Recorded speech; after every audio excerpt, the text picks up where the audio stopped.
So John, how you going? Thank you for spending a bit of time with us today. G'day, Robert. Nice to meet you. Thanks for having me today.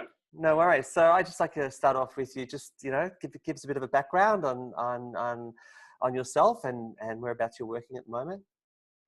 Yeah, great. So I've been working in advertising for about 18 or so years now. I started in Australia working for publishing and a little bit of the Vogue type scenario. And I got my taste in editorial design and eventually moved my way up through Asia, all the way coming over to Singapore and around the kind of APAC region. Currently, I'm working for a company called Ward 6 Singapore, and we're quite a large advertising agency in the space that we're truly a small independent creative agency.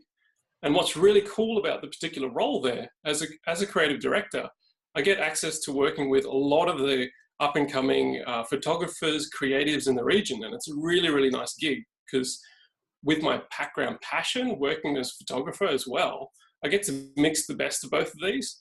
I work in the advertising space for clients, but then I can actually collaborate with these guys and these individuals, guys and girls, across the region to creating really creative advertising and photography.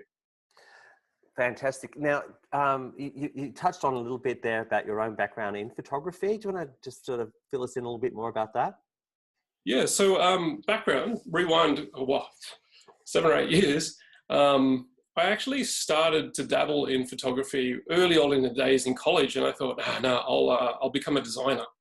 But it was always something that piqued my interest and curiosity. So I always had photography as part of my job and engaging with photographers. But early on in the career, I started to realize that I really enjoyed taking the image, the crafting of the image and visualization. So it became a kind of hand-in-hand thing with me as an art director back in the day, eventually coming to a creative director. I'd still retain this element of photography. Till present day, as I'm now an ambassador, a brand ambassador for Canon. I do workshops for them on photography, and I do talks and other photo walks on the side of the day job as creative director. So I find it a really, really interesting and kind of nice visual distraction because I'm very, very much an art-based creative director. And that visual, that just having that visual ability and exercising it is really, really interesting for me. So sorry, did you want to say something then? No, that's all. So, so with your own work and your own your own tastes, if you were to go out to a gallery or if you were to do some browsing online, what's the type of photography that you personally like looking at? Kind of a mix, but I've always been drawn to portraiture. I guess it's a portraiture and street photography for me kind of go hand in hand. And if you can get a semi-portrait type look in a street shot, that's actually quite magical, that kind of authenticity without the stage, but it looks immaculate. I'm really kind of keen on portraiture and street photography and the candid nature of it. And perhaps it's due to me working in the advertising space where I've seen so many creative campaigns or ads where people try to make this contrived image where a person is so immaculately staged with Rembrandt lighting and several scrims and whatnot all over the shop that coming back to something like portraiture or coming back to something like street with a bit of portraiture is something I find quite refreshing and I would actually seek out. Right. So you'd have to say that social media like Instagram would have a big effect on that kind of photography, wouldn't you? Because it's very much how an Instagram photographer would work. Oh, definitely. Well, the rise of Instagram and the instant nature of photography definitely changed the landscape. Just the way people have now filtered everything from like the old school Kodachrome, but it now turns into a Hefe or whatever filter on Instagram. There's this whole element that everyone's a photographer with their old school filters, but also just that nature of little smartphones and more smart devices getting a lot more smarter and got these cameras in them that you can take shots. So many people think they can be a photographer. And I don't mean that in a derogative sense, but everyone's out there snapping selfies of food and flowers and whatnot, that everyone thinks they're a photographer on Instagram. So do you think that the craft has suffered for that? Yes and no. So partly it's suffered because of the instant nature and the disposable nature people think and label photography as. But also one of the benefits is it's come out in the open. You see this explosion of the amount of people and this interest in photography that it's not so much I see it as a negative thing that people are like, no, no, no, it's anyone can do it now. It's actually, yes, anyone can do it, but no one can do it like a pro.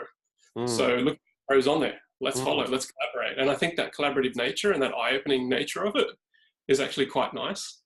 Yeah, I think you've hit a really important note there. I think that's very, very true. And also there's that consistency too, that the professional photographer will bring something like street photography where you know that they're constantly hitting those marks. Totally.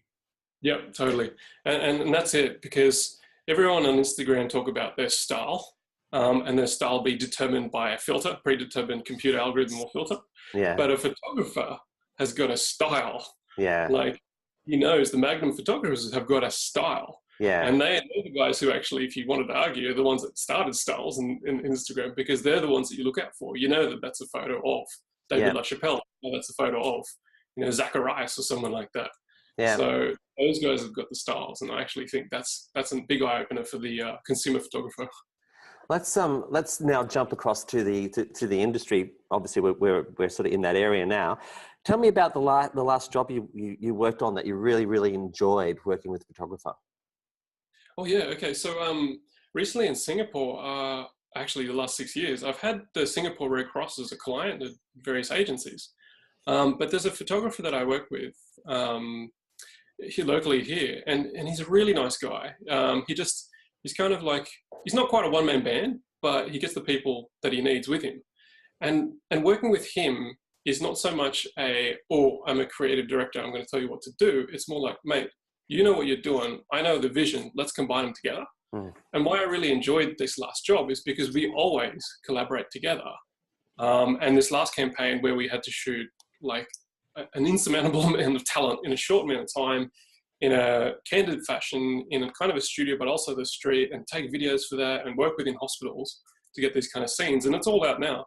It was actually a really nice process, because we actually got some really nice video, film, and stills. Yeah, right. That's an interesting thing that we've been talking about a lot with creatives at the moment, is that amalgamation with stills and video now, how they work very much hand in hand. How you've been sort of seeing that phenomena?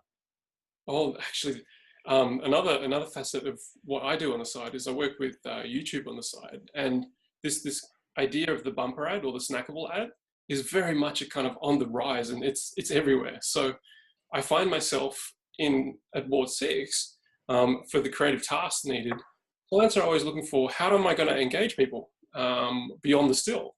Well, actually, guess what? My snackables or my bumper ads are the next logical transition to that, because when I'm actually shooting or filming with a photographer or myself, we'll actually build in a video workflow with that, so that we can get that, the stills, the assets, and the snackable kind of, what do you want to call it, 120 frame per second footage that we can kind of pair together. So we see the traditional photography job of just being a still kind of relegated to, it's still there, but it's a still and a video together. It's the two of them together in one. Wow, that's really interesting. And would you, on sort of a larger job, would you have both a video person and a stills person on those jobs, or you would prefer to employ someone who would have both skills? Well, actually, depends, but generally photographers have got a really keen eye and visual eye, obviously. So I'd rather have the photographer almost act like a DOP for everything, because they've got the vision and the eye. And it's easy to get a technician there to operate a camera, to turn it on. I know that the frame rate's what I want on there. So I still need the vision, the eye, and the look of the photographer to actually champion the whole process. So I don't see it in the right. So the photographer is actually being elevated more to a director when it comes to those. Yeah. And that's what we've been doing a bit. Yeah, right. That's something I think we need to talk more about, and we probably get that chance to it at CA+. That's great. Well, I think that's all the questions I have for you today. Thanks very much, John, for spending time with us, and we look forward to catching up with you at CA+ in Singapore this year. Likewise. Thanks for having me. No worries. Cheers.